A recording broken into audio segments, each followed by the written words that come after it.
Awas hati-hati, ada yang salah paham tentang akhlak. Gak bisa bedakan apa akhlak apa adab, itu lain. Kalau adab itu nilai kemuliaan yang didapatkan lewat proses pendidikan, belajar, kemudian membentuk peradaban. Karena itu saat syarat untuk mendapatkan adab dan peradaban, itu syaratnya bukan iman, syaratnya belajar. Makanya di Mesir ada peradaban dulu, peradaban Mesir, peradaban Mesopotamia, ya, peradaban Yunani. Apakah saat itu beriman semua? Belum tentu. Kalau dia mau belajar, dia bisa mendapatkan adab dan bisa membangun peradaban. Makanya banyak orang beradab di Jepang, banyak. Disiplin, ngantri betul, Pak.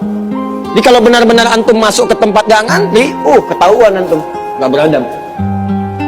Bahkan untuk naik eskalator pun dibagi, kanan untuk yang buru-buru, kiri untuk yang stay tinggal. Gak bisa antum ngobrol kanan kiri itu. Di sebagian eskalator dipersempit cuma satu aja jaraknya, satu orang aja. Ya, itu adab, disiplin ada. Selandia Baru bagus-bagus, disiplin. Ya, jujur. Saya kemarin ke Jepang, di Tokyo, itu mau lewat zebra cross, mau nyebrang. Terus saya lihat teman-teman, ada emas betulan, bukan Mas Yono, Mas Arif, emas betulan, anting gitu ya, anting emas, disimpan di satu tempat di pinggir jalan, ya, di dekat portal itu.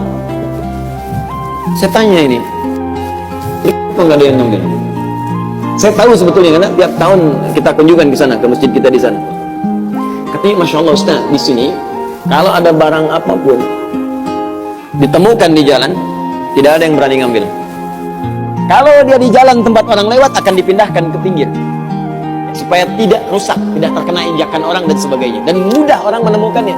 Jadi kalau dia nyusur kemana, cari ke pinggirnya. Ya, kalau kemungkinan dia bisa nyampaikan, dia cari petugas kepolisian terdekat, dia sampaikan supaya dicarikan siapa pemiliknya. Kalau bisa diantarkan. Itu adab namanya, adab. Jadi kalau Anda ingin mendapatkan adab, ya, ukurannya tidak hanya negeri muslim, non-muslim pun bisa mendapatkan itu. Tapi akhlak beda. Akhlak itu nilai kemuliaan yang dihasilkan dari proses ibadah kepada Allah Subhanahu wa Ta'ala. Makanya ada orang beradab tapi belum tentu berakhlak. Nilai kemuliaan yang dihasilkan dari ibadah, dan itu fitrah kehidupan.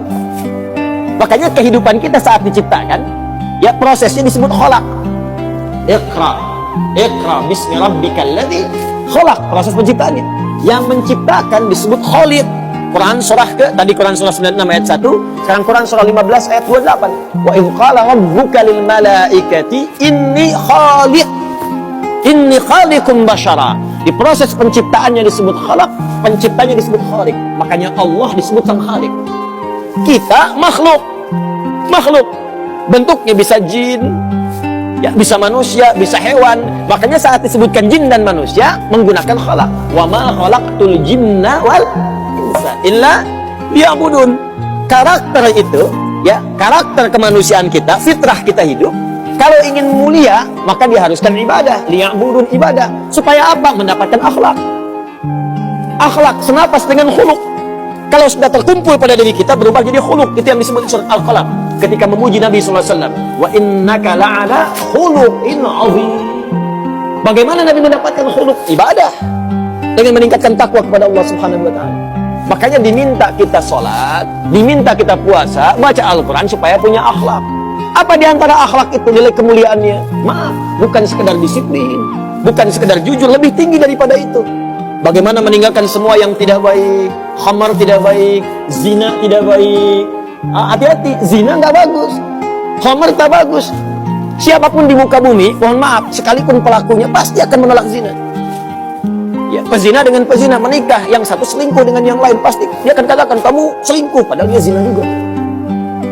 Silakan cek, mabuk sama khamar, makanya dalam Islam khamar dilarang. Karena itu ketika Anda sholat, tujuannya apa? Membentuk akhlak. Apa diantaranya? Quran surah ke-29 ayat 45. Utlu ma uhiya ilaika minal kitab wa aqimis shalah innas salata tanha 'anil fahsya'i wal munkar. Fahsya itu perilaku buruk dari syahwat. Ya, pornografi, porno aksi, zina, LGBT, transgender, macam-macam itu fahsya. Munkar, keburukan yang diingkari oleh hati, sumbernya nafsu perut dan akal. Membunuh, merampok, korupsi, ya, berdusta, kolusi, macam-macam munkar. Ini sifatnya akhlak. Makanya mohon maaf kalau Anda katakan orang Jepang berakhlak, orang Selandia Baru berakhlak, itu Anda kurang pengetahuan. Beradab betul, berakhlak belum tentu. Karena di sana disiplin tapi mabuk jalan terus. Zina biasa. Itu bukan akhlak, namanya itu adab. Itu adab. Jadi kita mesti bedakan mana adab, mana akhlak, itu berbeda. Karena itu orang ibadah, kalau benar ibadahnya pasti berakhlak. Jelas? Kalau orang belajar mungkin beradab, tapi belum tentu dia berakhlak.